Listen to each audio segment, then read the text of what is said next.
Ante todo, yo también sorprendido por la cantidad de audiencia que tuvimos en la mañana y la cantidad de audiencia que tenemos ahorita en la tarde.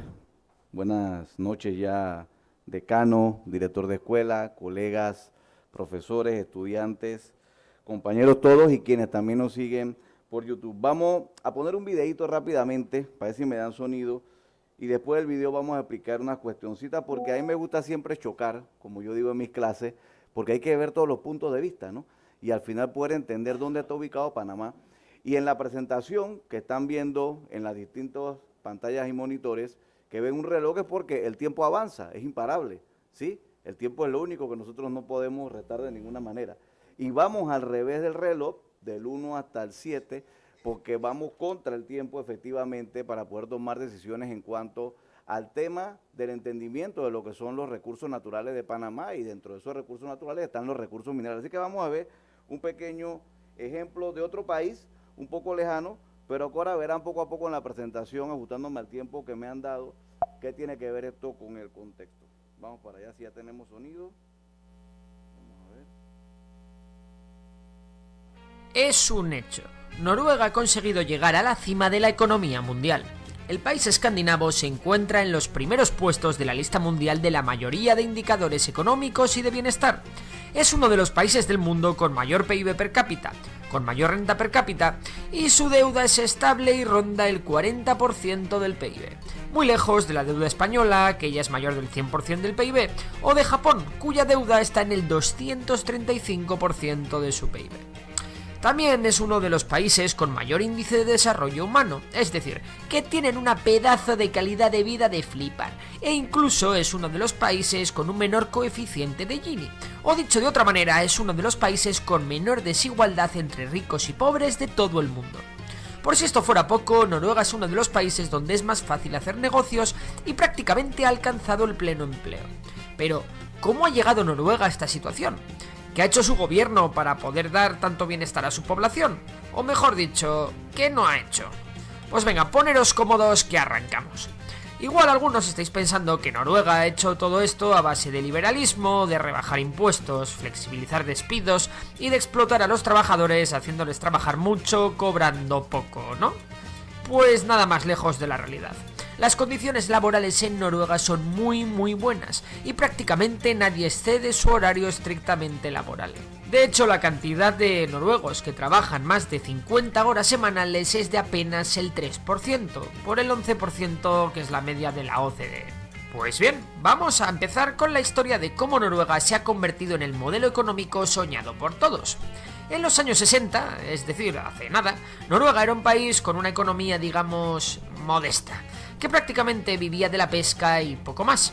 El nivel de vida de sus ciudadanos se podía comparar perfectamente con la España de la época, que de aquellas también estaba comenzando a crecer, y su clase media empezaba a ser más y más numerosa. Sin embargo, su economía estaba lejos de las grandes potencias europeas como Reino Unido, Francia o Alemania. Sin embargo, en mayo de 1963, bingo, Noruega reclamó la soberanía de unas aguas situadas en el Mar del Norte. ¿Y qué tenían esas aguas? Pues aunque parezca increíble, en 1969 los noruegos, tras mucho buscar, descubrieron que esas aguas tenían unas reservas de petróleo enormes. A Noruega le acababa de tocar la lotería. El problema con que te toque la lotería ya sabéis cuál es, que si no sabes gestionar bien tu suerte en pocos años te puedes arruinar.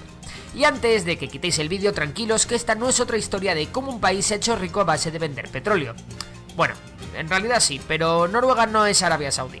Lo que sí es verdad es que enseguida Noruega se convirtió en uno de los principales productores de petróleo mundiales. De hecho, era el mayor productor mundial per cápita. Y los años 70 trajeron muy pero que muy buenas noticias. Un acuerdo entre algunos de los principales países productores de petróleo que crearon una organización llamada la OPEP hizo que en los años 70 el precio del petróleo subiese una barbaridad, provocando una crisis mundial. Sin embargo, a Noruega esto le vino como Dios, ya que de repente podía vender su petróleo muchísimo más caro y el dinero empezó a llegar a raudales al país escandinavo. A Noruega le acababa de tocar la lotería por segunda vez. Bueno, ¿y qué creéis que hicieron los noruegos? ¿Convertiroslo en Dubái? ¿Empezar a repartir Ferraris a diestro y siniestro? ¿Quitar completamente los impuestos? Pues no, más bien todo lo contrario. A ver, os pongo en situación. Para empezar, toda o casi toda la producción de petróleo estaba en manos del gobierno, mediante una empresa pública llamada Statoil.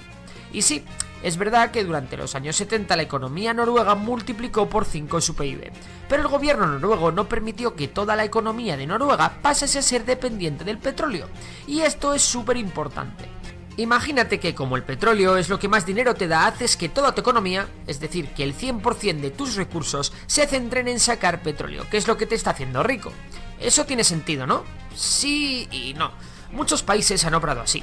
Sin embargo, el problema que tiene esto es que si el precio mundial del petróleo baja, o si se te acaba el petróleo, tu país, que depende exclusivamente de este, va a tener una crisis de proporciones bíblicas, ya que vender petróleo es lo único que sabes hacer. Y que puedes hacer también, claro. Así que Noruega no desmanteló su industria y contuvo la producción de petróleo mientras el resto de la economía seguía funcionando. De esta manera, con una red empresarial desarrollada, si bajaba el precio del petróleo o el petróleo se acababa, los noruegos podían subsistir. No obstante, a pesar de tener la producción de petróleo controlada sin desmadrarse, el gobierno noruego seguía recibiendo muchísimos beneficios del petróleo que vendía. Y claro, el gobierno se vio con una cantidad de dinero ingente, tanto que casi no sabían qué gastarlo. Sin embargo, en vez de construir rascacielos y quitarle los impuestos a sus ciudadanos, que por cierto, son unos de los más altos del mundo, Noruega optó por crear una hucha, o mejor dicho, la madre de todas las huchas. Así que Noruega creó un fondo soberano, el mayor fondo soberano del mundo. Y si os preguntáis qué es esto de un fondo soberano, pues no es más que un fondo de inversión del gobierno en el que éste invierte en activos de todo el mundo, como en acciones de empresas, materias primas, divisas, bonos de deuda, inmuebles, lo que sea. El caso es que está diseñado como un fondo de pensiones, de forma que el dinero ahorrado en este fondo realmente pertenece al pueblo noruego. Y sí, aquí ya nos metemos en un tema más ideológico, y es que para el gobierno noruego las riquezas naturales del país pertenecen al pueblo noruego, de ahí que no privaticen la industria petrolífera, y de ahí la idea del fondo soberano. Parece increíble, ¿no? Pues aún lo es más si vamos a las cifras.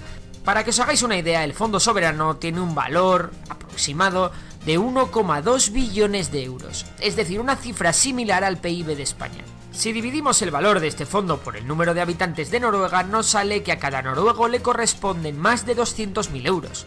Eso no quiere decir que cada noruego pueda pedir su pasta y comprarse una casa. Está súper regulado en qué se puede gastar ese dinero, y básicamente solo se pueden tocar sus beneficios, y exclusivamente para utilizarlos en financiar servicios básicos como la educación, la sanidad, las infraestructuras del país, situaciones de crisis muy graves o para reinvertir las ganancias en el propio fondo. Os pongo un ejemplo. Con el estallido de la situación sanitaria actual, Noruega anunció que iba a retirar 37.000 millones de dólares de su fondo soberano para contrarrestar los efectos del COVID en la economía noruega. Y es que sí, amigos, para Noruega combatir la crisis ha sido tan fácil como simplemente tomar un 3% de su fondo soberano y problema arreglado. Además, Noruega ha convertido su fondo soberano en un arma de política exterior. Para empezar, es importante decir que el fondo puede invertir en bonos o deuda de diferentes países, y prestarle dinero a alguien siempre es bueno, ya que ese alguien te podrá echar una mano cuando lo necesites, te deberá un favor y cosas así. Además de en países, el fondo soberano también invierte en acciones de empresas, pero solo invierte en empresas que no causen controversia en la sociedad, es decir, nada de empresas muy contaminantes, nada de empresas que tengan escándalos de explotación de los trabajadores, nada de fabricantes de armas y en definitiva nada que a ojos de la sociedad noruega no dé buen ejemplo. De hecho, algunas de estas empresas excluidas son gigantes como Airbus, Boeing o Walmart. También Noruega se ha convertido en uno de los mayores accionistas de empresas gigantes con un impacto global tremendo, como pueden ser Apple, Nestlé, Alphabet, que es la matriz de Google, Microsoft, Amazon, Tencent o Samsung. Por poner más ejemplos de Apple, Microsoft y Alphabet, el fondo soberano noruego posee en torno al 1% de estas empresas. Eso le permite a Noruega sentarse en los consejos de administración de muchas de las mayores multinacionales del mundo, lo que a su vez le permite influir en las decisiones de estas en su favor o en pos de implantar los valores del gobierno noruego de turno. Además de todo esto, el gobierno de Noruega sigue siendo el accionista mayoritario de su empresa estatal de petróleo, que ahora se llama Equinor, con un 67% de las acciones. El 33% restante de sus acciones están cotizadas en bolsa y cualquiera de nosotros las puede comprar. Bueno, hasta ahí por qué me interesa ese video que no pude pasar en la importante, ¿me dan sonido acá? Es importante para nosotros, aló. Es importante, no tiene sonido, aló. Es importante para nosotros ubicarnos en el contexto. Y es que esa realidad de Noruega, donde ustedes escucharon que para ellos es un tema ideológico, más allá de las discusiones que puedan haber con respecto a todo lo que hemos visto, aunque no lo crean, siempre me dicen a mí, es que Noruega o Panamá no es Noruega, Panamá no es Suiza, Panamá no es Costa Rica. No, yo sé que Panamá es Panamá, me explico, pero Panamá tiene muchas cosas buenas. Y así como ideológicamente y constitucionalmente para ellos, sus recursos naturales, más allá de la decisión que tomen, son soberanos, y de ellos, ahora ustedes en mi presentación van a ver la realidad que no se dice muchas veces en los medios de comunicación, y es lo que dice nuestra Constitución. Entonces, ¿qué dice la Constitución panameña, como están viendo en los monitores? Bueno, detalla todos los bienes que son propiedad del Estado, ¿sí? Y por ende son de uso público y en consecuencia no pueden ser objeto de apropiación privada. Ojo con esto, ¿sí? Ojo con esto porque de aquí parte todo. Y por eso el ejemplo de Noruega. Cada país tiene que buscar su destino, pero hay que entender algunas cosas que son las que al final de la presentación van ustedes a ver el clic hacia dónde vamos. Primero, ¿sí? Está el tema de que la Constitución, en su artículo 257, dice que pertenecen al Estado las riquezas del subsuelo que podrán ser explotadas por empresas estatales o mixtas o ser objeto de concesiones o contratos para su explotación. Miren que habla de empresas estatales o mixtas, después menciona las privadas, pero primeramente son estatales o mixtas. Y además te dice que obviamente en el numeral 6, las minas, las aguas termales, los depósitos, etcétera, etcétera, y las canteras y los cimientos de todas clases que no podrán ser objeto, observemos en los monitores en rojo, de apropiación privada. A ver, vamos entendiendo. El título, mientras ustedes leen la pantalla, la Hacienda Pública, dice, yo espero que esto esté saliendo también en YouTube, así que lo que nos está haciendo en YouTube, ahí también va a estar saliendo. El título de la Hacienda Pública nos indica qué cosas son parte de la propiedad del Estado. Y en este país nos han tenido engañados por mucho tiempo, porque una mentira repetida 1000 veces se convierte en verdad. Y te dicen que se privatizó el IRE, que se privatizó el Inter. Mentira. Lean el título de la Hacienda Pública. Yo me voy a referir a los recursos minerales, pero ahí te habla de todo lo que yo acabo de mencionar y de muchas otras cosas más. ¿Por qué no pueden ser privatizadas? Aunque han sido concesionadas en contratos leoninos, porque no puede ser privatizado algo que por Constitución es del Estado panameño y no puede ser enajenado. Entonces, efectivamente, entre estas cosas está el tema de los recursos minerales, que puede ser objeto de concesión para su explotación por empresas privadas. Pero el artículo 258 dice, entre otras cosas, que ya mencionó la profesora Turner y que ampliará el profesor Mitchell, que pertenecen al Estado y no pueden ser objeto de apropiación privada el espacio aéreo. Entonces, ya de por sí eso que están mencionando, como usted le estaba otorgando el espacio aéreo a una compañía. Y yo me voy a adelantar algunas cosas, que lo mencioné en algunos de mis salones de clase la semana pasada, cuando yo le pregunto si las guerras de hoy son por el petróleo, las guerras de mañana, ¿por qué serán? Por el agua. Pero cuando le pregunté a mis estudiantes, ¿y las guerras de pasado mañana, por qué serán? ¿Quién me dice? Por el oxígeno. Métanle mente. Y métanle mente de a dónde se extrae el oxígeno. Vayan, vamos más allá, ¿sí? Los recursos minerales no son solo del subsuelo. Hay cantidades de gases en nuestro espacio aéreo. ¿De dónde usted cree que sacan el oxígeno que le ponen a usted cuando va al hospital y está enfermo? Del subsuelo.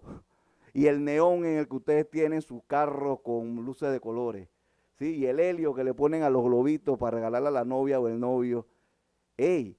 Los recursos minerales son más allá, y no es motivo de esta charla, pero las guerras de pasado mañana serán por el oxígeno, y eso tenemos que entenderlo en su justa dimensión. Entonces, el Estado o la Constitución panameña es clara. El otro artículo, el 259, dice que este fue prácticamente uno de los fundamentos del fallo de inconstitucionalidad, que las concesiones para la explotación del suelo, del subsuelo y otras cuestiones se inspirarán en el bienestar social y el interés público. Lo vamos a ver más adelante, ¿sí? Y obviamente tenemos el artículo 266, genial artículo constitucional y genial como lo planteó también la Corte Suprema de Justicia, ¿sí?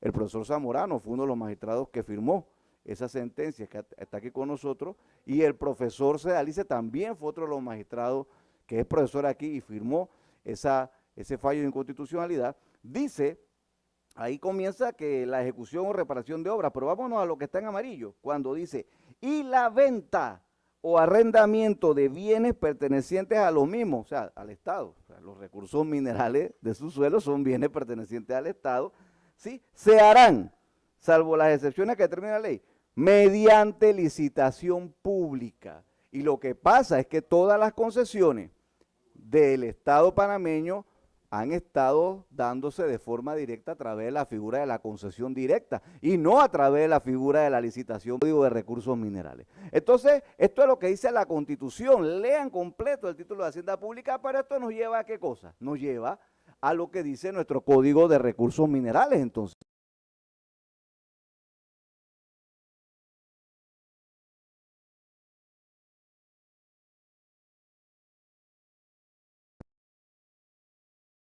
Del 13 de julio del 63, y al que me esté escuchando atentamente o al lector acucioso dice, espérese profesor, ¿cómo así? Una ley, decreto de ley en este caso, decreto de gabinete, decreto de ley, en el caso de Panamá, en distintas circunstancias tienen la misma categoría de ley, de eso hablaremos más adelante. ¿Cómo así que un decreto de ley del 22 de agosto fue publicado en una gaceta del 13 de julio? O sea, retrocedimos en el tiempo o avanzamos en el tiempo, para que ustedes vean cómo comenzó el problema con el Código de Recursos Minerales. Ahí está la gaceta, la pueden ver, ¿sí? Eso ocurría en esos años 60, es decir, publicaron un mes antes una norma que supuestamente aprobaron un mes después.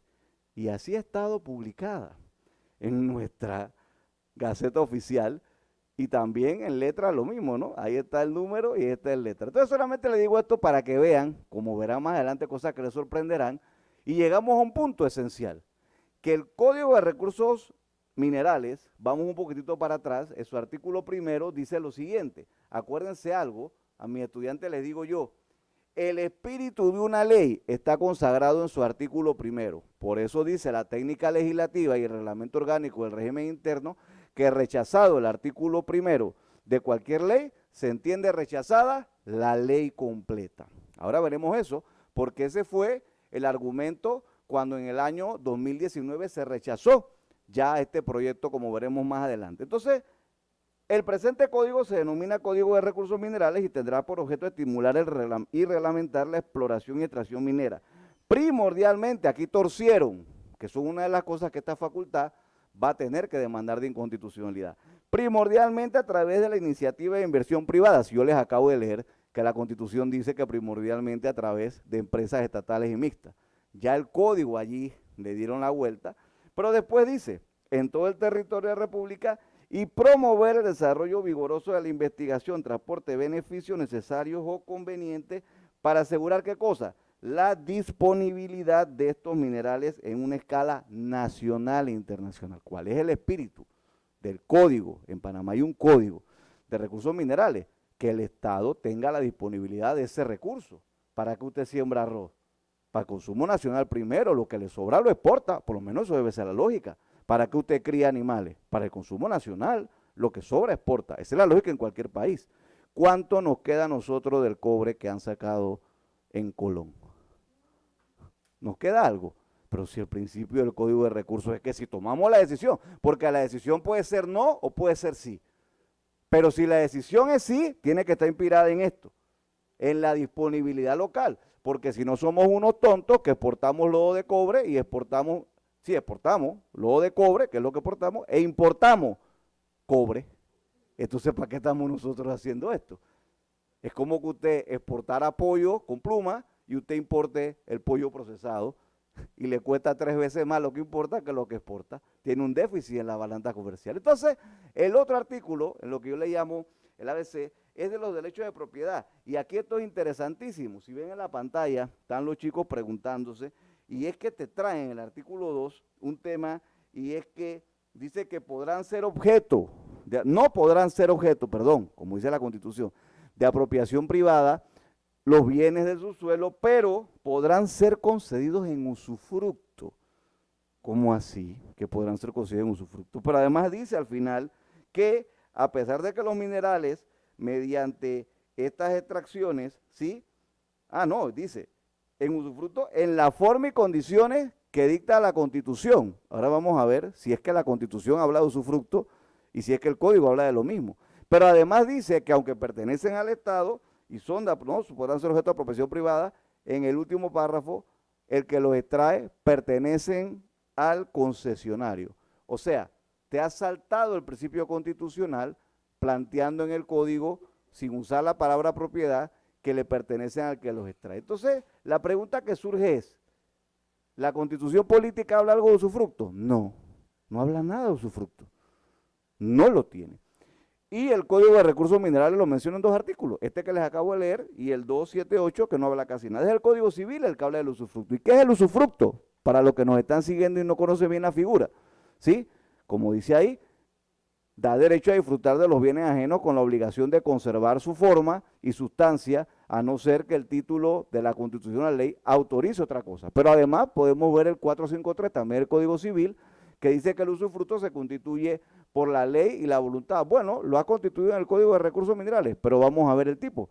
Si el usufructo comprendiera cosas que no se pueden usar sin consumirlas, el usufructuario tendrá derecho a servirse de ellas con la obligación de pagar el importe de su avalúo, o sea, lo que dice que vale al momento, o bien, ¿sí?, reemplazarlos en cantidad y calidad, o pagar el precio al momento de que cese el usufructo. Si usted está dando un contrato de Minera Panamá por 20, 40 o 60 años y Minera Panamá saca todo el cobre, ¿cómo vuelve después que acaba el usufructo a poner el cobre Minera Panamá allí? Porque si es un bien de consumo, imaginémonos, gallina, bueno, está bien, consumí 20 gallinas, pero te pongo 20 gallinas más. Y si eran raza Brahma, las pongo Brahma. La que me comí no la puedo revivir, pero pongo unas nuevas. No hay manera de que usted pueda devolver el cobre extraído, ni tampoco remediar el daño ambiental. Entonces, esta figura de usufructo forzada, ¿sí?, en este tema, en lo que le llamo el ABCD del Código de Recursos Minerales, está fuera de lugar. Hay otros aspectos que ustedes no saben. Por ejemplo, el 36 dice que los titulares de concesiones deberán poner a disposición del Estado las carreteras, los puertos, los aeropuertos, los canales. Ustedes pueden entrar por las calles que construyó Minera Panamá, ¿sí? ¿Alguien puede usar los puertos? Esto está en el código. Ahora explicaremos que ley mata ley y por qué el tema de los contratos de ley. Pero yo le estoy diciendo lo que dice el código para que estemos ubicados en el contexto, en el ABC del código. Lo otro que dice el código es interesante, ¿sí?, que el órgano ejecutivo podrá exigir a cada concesionario le entregue en el lugar de extracción una parte de los minerales extraídos por el equivalente al consumo interno del país. ¿Cuánto el Poder Ejecutivo le ha dicho? ¿Cuánto es el consumo interno de cobre? ¿Cómo nos alumbramos aquí nosotros? ¿Cómo tenemos todo este poco de cables conectados? Cobre es el principal mineral que está allí. ¿Pero ustedes creen que el país está haciendo esto con Minera Panamá? No lo está haciendo. Entonces nos vamos al último aspecto de este ABCD. ¿Cuál es? Sí, que será necesario presentar solicitud u oferta para poder obtener una concesión de extracción. Esto es lo que nos habla de la famosa licitación pública en el código. Pero bueno, yo voy a explicar algo antes, porque este es el código. Pero profesor, y si hay código, entonces, ¿por qué tenemos o necesitamos del código esto que se llama contrato ley? ¿Y qué es eso de contrato ley en la República de Panamá? ¿Qué entendemos por esa figura? Bueno, sencillo. ¿Qué es? ¿Dónde se define? ¿Cuál es su fundamento? Etcétera. Bueno, varias cosas tenemos. Primero, por ejemplo, que es una figura que simplemente es el equivalente, una vez que lo aprueba en la Asamblea, a una ley de la República. No hay diferencia en ese sentido. El contrato ley es una ley de la República. Entonces, ¿qué es importante? ¿Realmente la Constitución lo define? No. En ningún artículo usted va a encontrar de la Constitución, que me lo digan los profesores de constitucional, una definición de qué es un contrato ley. Tercer elemento, ¿sí? Entonces, ¿dónde es que están planteados y por qué decimos que existe tal figura y por qué podemos llevar un contrato administrativo a ser una ley de la República? Porque el numeral 15 del artículo 159 casualmente nos plantea lo que ustedes están viendo en pantalla y se los agrando, que es una facultad de la Asamblea Nacional aprobar e improbar los contratos en los cuales sea parte o tenga interés. Aprobar o improbar, la Asamblea Nacional no puede modificarle ni un punto ni una coma. Es algo similar a lo que ocurre con los acuerdos internacionales. Entonces, por eso es que yo decía en mis salones de clase que la lucha, el debate tiene que ser antes. ¿Por qué que no? Vamos a hacer el debate en la Asamblea. ¿Para qué? Si no pueden, sean buenos o sean malos, nos caigan bien o nos caigan mal, la Constitución, que esta es una Constitución, no voy a detenerme en esto, militarista, tiene sus cosas buenas, pero tiene sus cosas malas. Y yo, que he sido diputado, esta es una asamblea que nació castrada, y en otra exposición hablaremos de esto, porque lo que indican los artículos 264 y 265 con las famosas leyes ordinarias y leyes orgánicas, para que sepan, se inventaron una figura de que, y digo que se inventaron porque son inconstitucionales, porque la Constitución no habla de eso, de anteproyectos de ley y de prohijamiento. ¿Sí o no, profesor? Usted que estuvo allá, ¿qué es eso de prohijar? Hacer hijo de y anteproyecto, porque resulta ser, lean en otro momento, no puedo perder tantos minutos en eso, pero es importante, el diputado en la República de Panamá por sí solo puede presentar la guerra, la declaración de guerra, la paz y la amnistía. El que no lo sabe, búsquelo. El resto de las iniciativas tiene que hacer a través de comisiones permanentes y ya no por iniciativas propias. Entonces, en todos los países usted elige diputados para eso, menos en Panamá. Y esta es una de las tantas cortapisas en donde la Asamblea simplemente pudiendo entrar a modificar, no lo puede hacer. Entonces, eso nos lleva obviamente al tema de, bueno, ¿y los contratos de ley, profesor, para qué son? ¿Nada más para derechos de minas? No, para muchísimas cosas. Puertos, todo tipo de cosas. Los de Cameron, para los que no lo saben y creen que el de Cameron es privado, no, el de Cameron es un contrato de ley. Y todo eso que ustedes ven allí es un bien del Estado. ¿Lo sabían o no lo sabían? Sí. Tienen una concesión leonina por 99 años, para que tengan una idea. Pero así son los contratos de ley. Entonces, ¿qué rol juega la Asamblea? Pues como ven allí, ninguno, ¿sí? Porque realmente solo puede aprobar y improbar. Entonces, esto nos lleva, vamos a saltarnos esta parte, a un aspecto importante entonces. ¿Cuál es ese aspecto? Bueno, dicho esto del tema de los contratos ley, entonces, ¿qué decía la ley 9 del 97? La famosa ley que aprueba el contrato de Petaquilla Gold. Lo primero que tienen que saber es que la ley 9 del 97, que fue declarada inconstitucional, y ahora ustedes van a ver una serie de aspectos interesantes, esta ley aprueba un contrato firmado entre 3 empresas, ¿sí? Petaquilla Gold, ¿sí? Entre la Adrián Resource, que dicen ahí, y la otra empresa que ven en pantalla, y efectivamente ese contrato fue publicado en este momento, en el año 97, y tenía una duración inicial de 20 años, ¿sí? Entonces, ¿quién lo firmó? El señor Richard Pfeiffer. Y ese aspecto, obviamente, de la firma del señor Richard Pfeiffer, firmaba en representación de las 3 empresas. O sea, la misma persona representando a 3 empresas en todo este trama. Y este señor, como ven ahí, de fecha de febrero de este año, fue condenado por el caso de Golden Dragon por estafa, ¿relacionado con qué? Relacionado precisamente con temas de la minera Petaquilla Gold. Ahí está la noticia, no le estoy inventando yo. Pero no solamente eso, sino que adivinen qué, dice entonces la propia ley que esta ley puede ser prorrogada por una resolución. Entonces, lo que ocurrió fue que cuando se presenta la demanda de inconstitucionalidad, que fue fallada 20 años después, ¿sí? 20 años después se presentó ese fallo de que los colegas presentaron la demanda, pues previo a ese fallo que fue de diciembre del año 2017, en el 2016, como pueden ver aquí por esta resolución, fue prorrogado por 20 años más el contrato de Minera Panamá, subsidiaria de Petaquilla. Es decir, que estos son los entuertos en Panamá, donde una ley es prorrogada por una resolución.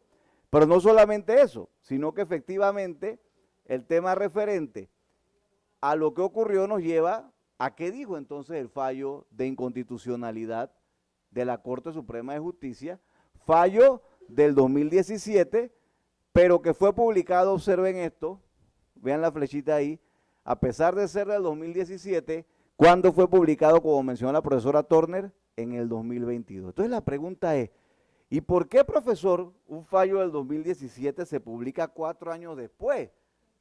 Primero pareciera ser que demoraron el fallo hasta que saliera la resolución. ¿Me van siguiendo? Es decir, a pesar de que la demanda fue presentada hace mucho más de una década, no fallaron para esperar que saliera la resolución, tratando de que esa resolución solventara el problema del fallo. Pero no lo lograron. Entonces se les complicó la cosa. Y cuando finalmente la Corte falla y iban a publicar el Gaceta Oficial, chan, miren aquí al lado, aparece la firma Morgan y Morgan Surprise y presenta una ¿qué? Como dice ahí, incidente de nulidad. Pero además, lean, mientras yo hablo, además del incidente de nulidad presenta una advertencia de inconstitucionalidad. Es decir, señores Corte Suprema de Justicia, yo les digo que es inconstitucional el fallo que declaró inconstitucional la ley. Semejante aberración. Y con ese recurso aguantaron 4 años la publicación del fallo en la Corte para permitir que la empresa entrara en producción. ¿Me van siguiendo? Pero se van a sorprender con lo que les voy a mostrar. No es nada más eso, ahí están viendo más o menos el fallo, sino que posteriormente, obviamente, bueno, honra, quienes presentaron la demanda, tanto el colega Juan Ramón Sevillano como la colega Susana Serracín. Juan Ramón Sevillano demandó el artículo 1 y Susana toda la ley. Y ojo, la Corte que decretó inconstitucional, toda la ley. Muy pocas veces la Corte declara o decreta inconstitucional toda la ley. Un artículo, un pedazo, toda la ley fue declarada inconstitucional. Pero entonces, ¿qué ocurrió con todo esto? Sí, que efectivamente lo que a nosotros nos llamó poderosamente la atención fueron las opiniones de las procuradoras. Tanto la procuradora Ana Belfon como la procuradora Ana Matilde Gómez, a nuestro criterio, libertad de cátedra, dieron las opiniones más aberrantes y vergonzosas que uno puede esperar de un procurador. Las dos, se los voy a mostrar ahora, miren las pantallas, dijeron, primero, que la ley por la cual se aprueba los contratos de ley no es realmente una ley. No es una ley, ¿y qué es? ¿No están viendo que era la ley 9? ¿Cómo usted va a decir que una ley no es una ley? ¿Sí? Y que como eso no era una ley, eso era un contrato, se estaba a la voluntad de las partes. Y que eran las partes, o sea, el Estado, y el Estado somos todos, el que tenía que sentarse primero a una amigable composición y luego a someterse a arbitraje. Y que ningún tercero podía efectivamente intervenir en esto. Las procuradoras, ahí está el fallo, lo pueden ver, ¿sí? Esta primera parte simplemente decía algunas cosas referentes al tema de que algunos artículos eran programáticos. Pero cuando nos íbamos a la otra parte, ¿sí?, de lo que indicaba, yo se los voy a leer, dice, para la procuradora, y lo voy a leer textualmente, perdonen que me acerque aquí a la pantalla, para la procuradora Gómez, pueden leerlo en las pantallas, la demandante incurre en una serie de contradicciones, inconsistencias que desdicen su argumentación. Señala que la accionaria pierde de vista el acto demandado es un contrato administrativo en el cual han concurrido las voluntades entre el Estado y una persona jurídica, que es la empresa minera Petaquilla, y por tanto las diferencias que surjan en razón del contrato deben disiparse en primer lugar por las propias partes de la relación contractual y en caso de no llegar a entendimiento someterse a arbitraje. Eso lo dijo la procuradora. Pero además dice el documento, además mencionan que el hecho, ambas procuradoras, que el contrato administrativo haya sido aprobado mediante ley, no necesariamente significa que el contrato adquiere la categoría de ley, ya que la... Entonces, ¿qué es lo que estamos, ayúdame con el micrófono, qué es lo que estamos hablando? ¿Se van dando cuenta? Porque les dije que íbamos a tener, corre para atrás, que íbamos a tener muchas cosas raras, pero esto no acaba aquí. Resulta ser que, y sigo, a pesar de estas opiniones de las procuradoras, entonces la Corte declaró, y ahí lo pueden ver inconstitucional, firmaron los 9 magistrados. A mí me parece que la Corte lo hizo bien, extemporáneamente, y está la duda si era posterior a la resolución o no. Pero ¿qué ocurre después de esto? Bueno, sí, se basó en varios elementos, por transgredir el numeral 1 del 163, ahora lo vamos a ver, por transgredir el artículo 259, por transgredir el artículo 266 y por no cumplir, presten atención a esto, porque esta fue la clave de todo esto, por no cumplir con lo dispuesto en el decreto de gabinete 267 del 69. ¿Y qué es eso, profesor? Surge efectivamente la incógnita, ¿no? Bueno, resulta ser que en el momento post-golpe militar del 68 aquí se legisló por decreto de gabinete. Durante 10 años hubo decreto de gabinete con poder de ley. Y había un decreto de gabinete vigente, ahí se los voy a agrandar, que es este que está ahí, el 267, por el cual se establece un régimen jurídico especial para las concesiones, entre otras, de petaquilla.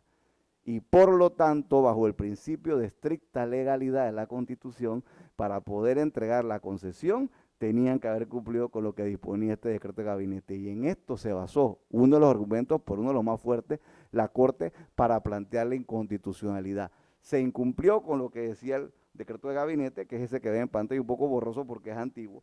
Y además, obviamente, aquí está el 257, uno de los artículos que sustenta la inconstitucionalidad, el 163, pedir las leyes que sin que contraríen el espíritu de la Constitución, y obviamente el 259, que tienen que basarse en el bienestar y el interés público. Adicionalmente, el artículo 266, que es el que establece que efectivamente tiene que ser por licitación pública. Entonces, esto es el tesis del control de la convencionalidad, que también lo aplicó la Corte en la demanda de inconstitucionalidad. Pero nos vamos entonces a lo que ocurrió en el 2019, y es que lo que ustedes están viviendo, ya vamos terminando en 5 minutos, lo que ustedes están viviendo ahora mismo ocurrió en el 2019, porque de cuándo fue el fallo de inconstitucionalidad, y ahora van a ver lo que pidió Morgan y Morgan, ¿sí? En el 17 y en el 19, miren la noticia, se presentó a la Asamblea Nacional un proyecto de ley, yo era diputado, y allí la Comisión de Hacienda rechazó ese proyecto de ley. Yo quiero ver si ahora esta asamblea, porque los diputados son casi lo mismo, la Corte que declaró inconstitucional en el 17 este contrato ley casi cambió toda, porque en el 2021, cuando da el pronunciamiento sobre el incidente de nulidad, nada más quedaban 2 magistrados de los que habían firmado, Sedalice y Russo. Si la asamblea luego va a hacer esto en el 19, ahora sí pretende aprobar esto, ¿con qué moral lo va a hacer? Si inclusive el presidente actual era parte de la Comisión de Hacienda en ese momento. Entonces, fue rechazada, ¿y qué ocurrió? Pues simplemente, estas son las actas que constan de la asamblea, las paso rápidamente, 0 votos a favor, todos los votos en contra, menos 1 que fue abstención. Y se rechazó el artículo 1 y se cayó. Pero miren lo que ocurrió, que el proyecto que presentaron para aprobación, ahí lo pueden ver, es el mismo contrato firmado por las mismas personas, Nixia Rodríguez y Richard Pfeiffer. No cambiaron ni un punto ni una coma, agarraron el mismo contrato que había sido declarado inconstitucional y lo intentaron aprobar en la Asamblea en el 2019. Y en ese momento fue cuando la firma Morgan y Morgan presenta el recurso de nulidad, que vamos a ver acá, y que obviamente la Corte falló, y que nosotros pensamos, por eso lo preguntamos, ¿es genialidad o abuso del sistema para torcer la justicia? Saquen ustedes sus conclusiones. Como ven allí, el contrato era del 97, fue declarado inconstitucional 20 años después, ¿sí? La firma Morgan y Morgan presenta un incidente de nulidad y pide que sea declarado inconstitucional el fallo que decretó la inconstitucionalidad, pero entonces el recurso de nulidad es rechazado. ¿Y qué hace la Corte? Y aquí se los agrando. La Corte molesta, le dice al bufet en este sentido muchas cosas, pero alguna de esas cosas que le dice, procedo a leer también convenante, es: cabe reiterar que de forma consistente se ha establecido que la solicitud de aclaración de la sentencia no puede ser entendida como una instancia adicional. Pero yo quiero irme a esto, que aquí no lo puedo leer bien, referente, ¿sí? Ajá, vamos a ver, hay una parte que es la que yo quiero, aquí vamos. Referente a la parte de la petición anterior, acatar la petición, ¿sí? Vamos a ver, didáctico, vamos a ver, quiero ver una partecita buena aquí. A ver, dice,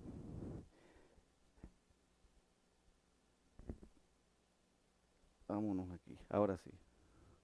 Dice, antes de concluir, debe el Pleno emitir sus consideraciones respecto a una solicitud en particular externada por la firma forense Morgan & Morgan, referente a que la parte resolutiva de la sentencia de 21 de diciembre de 2017 se agregue la siguiente indicación. La resolución de fecha 21 de diciembre de 2017, el fallo inconstitucional, surtirá efecto a partir de la fecha en que entra en vigencia la nueva ley que reemplace la ley 9 del 97.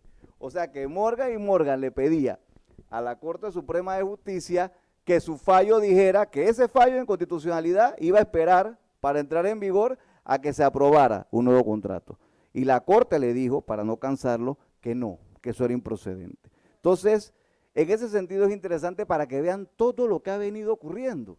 Finalmente, luego de todo esto, ahí firmaron los magistrados, confirmaron su criterio de que no puede ser la vía de la contratación directa mediante estos contratos ley, sino que tiene que ser los actos licitatorios.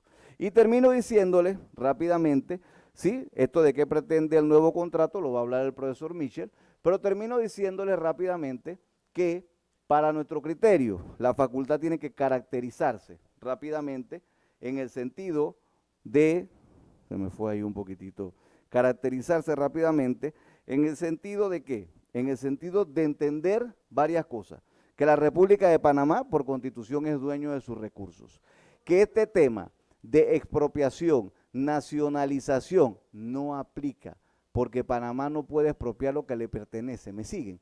O sea, si ya estamos diciendo que todo esto no son del Estado, que tú los has dado en concesión, pero tú nunca pierdes la propiedad, tú no tienes que expropiar para tener, ¿sí?, la posesión de lo tuyo. Entonces, esos cuentos y esos cánticos de sirena no aplican en este sentido. Y efectivamente, entonces a nuestro criterio, hay que pronunciarse firmemente de que en todo caso, la única vía posible es una licitación pública, si es que la decisión del Estado, por eso estoy de acuerdo con los referendos y consultas, es seguir explotando los recursos, tiene que ser por la vía de licitación pública y es el Estado, como la Constitución, así como Noruega, el dueño de sus recursos naturales y no puede más ni usar figuras de usufructo, ni usar figuras de ningún tipo que vayan en detrimento de lo que la propia Constitución dice. Así que siendo eso, yo le doy las gracias y estamos pues a cualquier pregunta y respuesta que tengamos en el panel que se va a formar. Que tengan buenas noches. No se escucha.